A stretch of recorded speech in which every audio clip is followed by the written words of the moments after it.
کیا رمضان سب کے لیے ایک جیسا ہوتا ہے؟ نہیں، بالکل نہیں، کیونکہ بہت سارے دنیا میں ایسے خطے ہیں جہاں آج بھی ظلم و بربریت کا بازار گرم ہے.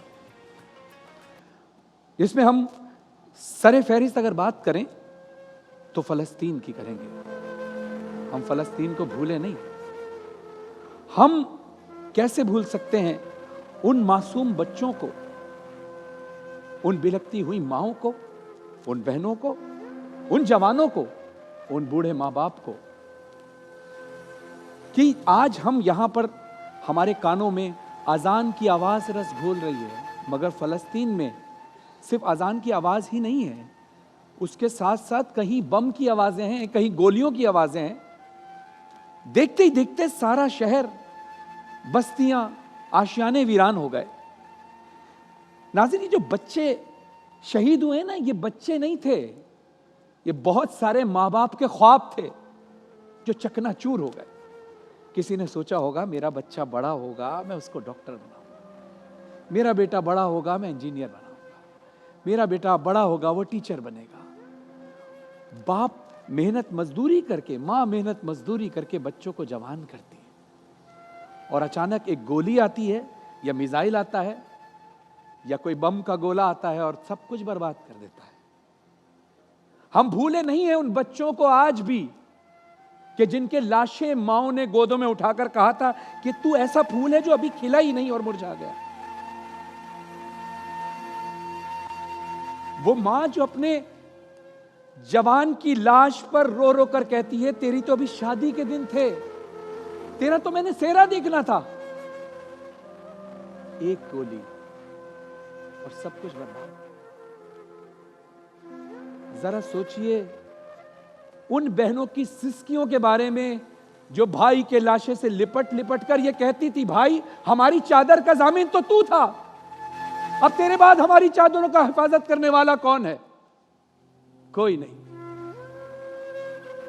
وہ باپ جو رات بھر دن بھر محنت مزدوری کرتا تھا، یہ سوچ کر کہ بچہ بڑا ہوگا تو میرا سہارا بنے گا، ان جھکتے ہوئے کاندھوں کا سہارا کون بنے گا؟ کوئی نہیں. اب صرف بم کی آوازیں، گولیوں کی آوازیں ہیں.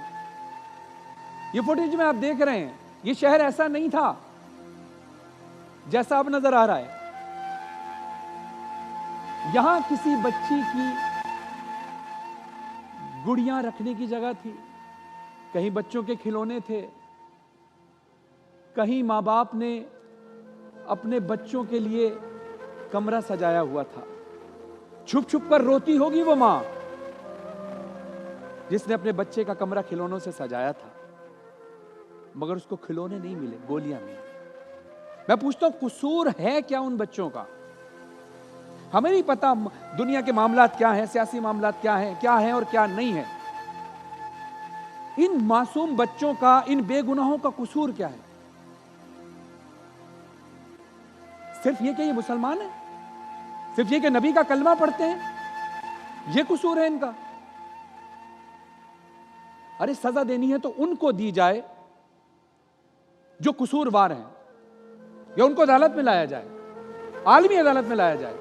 مگر یہ کیا کہ بے گناہ بچوں کو، بے گناہ ماؤں بہنوں کو ظلم کا شکار کر دیا جائے.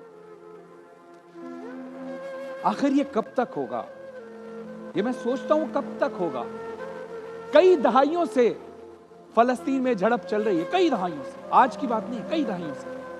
مگر کب تک؟ بس ختم ہونا چاہیے یہ خون خرابہ.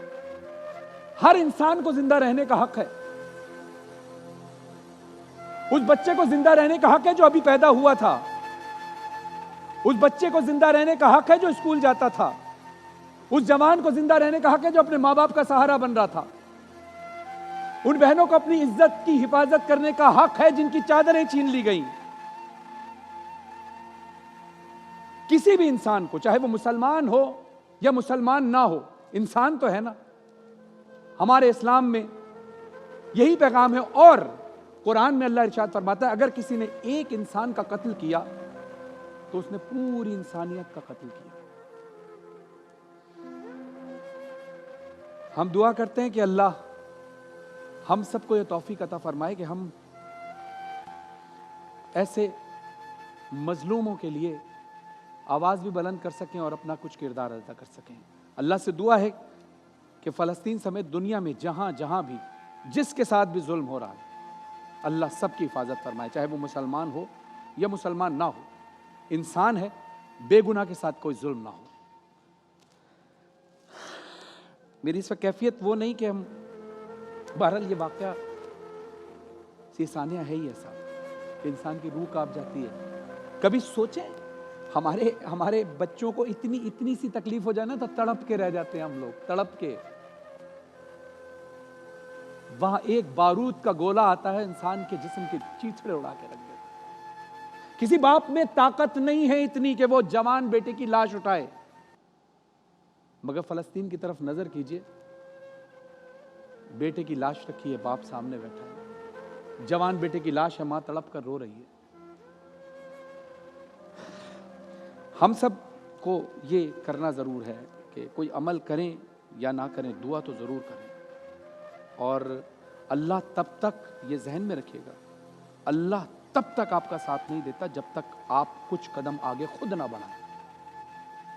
بیٹھنے سے کچھ نہیں ہوگا، اپنی آواز کو بلند کریں اور انصاف طلب کریں تمام مظلوموں کے لیے۔